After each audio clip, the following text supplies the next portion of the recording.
गेल्या 6 महिन्यांपूर्वी महाडचे ऐतिहासिक चवदार तळे लखलखत्या दिव्यांनी उजळले होते. मात्र आता गेल्या महिनाभरापासून त्यातील अर्धे अधिक दिवे बंद आहेत. त्यामुळे महाडकरांसह आंबेडकरी जनता नाराजी व्यक्त करत आहे.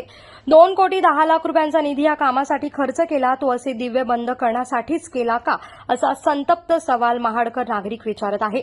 महाडच्या ऐतिहासिक चवदार तळ्याचे अमृतसर येथील सुवर्ण मंदिराच्या धर्तीवर सौंदर्यीकरण व्हावे, विशेषतः तेथील तलावाचे पाणी ज्या आधुनिक तंत्राद्वारे शुद्धीकरण केले जाते त्याप्रमाणे व्हावे अशी मागणी अनेक वर्षांपासून माजी आमदार स्वर्गीय माणिकराव जगताप यांच्यासह आंबेडकरी जनता आणि महाड नगरपालिकेकडून केली जात आहे. मात्र अजूनही त्या मागणीला यश आलं नाहीये. दरम्यान चवदार तळ्यासाठी 7.5 कोटींचा निधी सरकारने मंजूर केला असल्याचं आमदार भरत शेठ गोगावले यांनी आधी देखील जाहीर केलं आहे. या 7.5 कोटींच्या निधीमधून चवदार तळ्याचं काय आणि कशा प्रकारे सौंदर्यीकरण केले जाणार आहे याची माहिती महाड नगरपालिका प्रशासनाने अजून जाहीर केलेली नाही.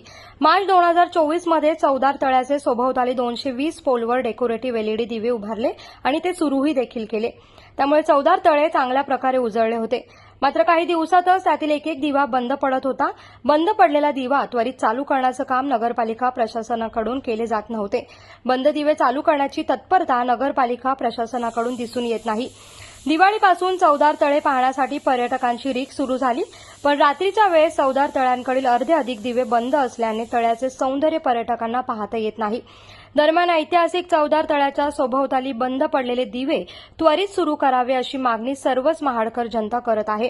विद्युत अभियंता परेश साळवी यांच्याकडून बंद दिव्यांबाबत माहिती घेतली असता 8च दिवे बंद असल्याचं त्यांनी प्रथम सांगितलं, पण पूर्वेकडील आणि उत्तरेकडील सर्वच दिवे बंद आहेत असं प्रस्तुत प्रतिनिधींनी सांगितल्यावर पाणी शुद्धीकरणासाठी लावलेल्या पंपाचे मीटर जळले आहे. त्यामुळे हे दिवे बंद असल्याचं अभियंता साळवी यांनी सांगितलं.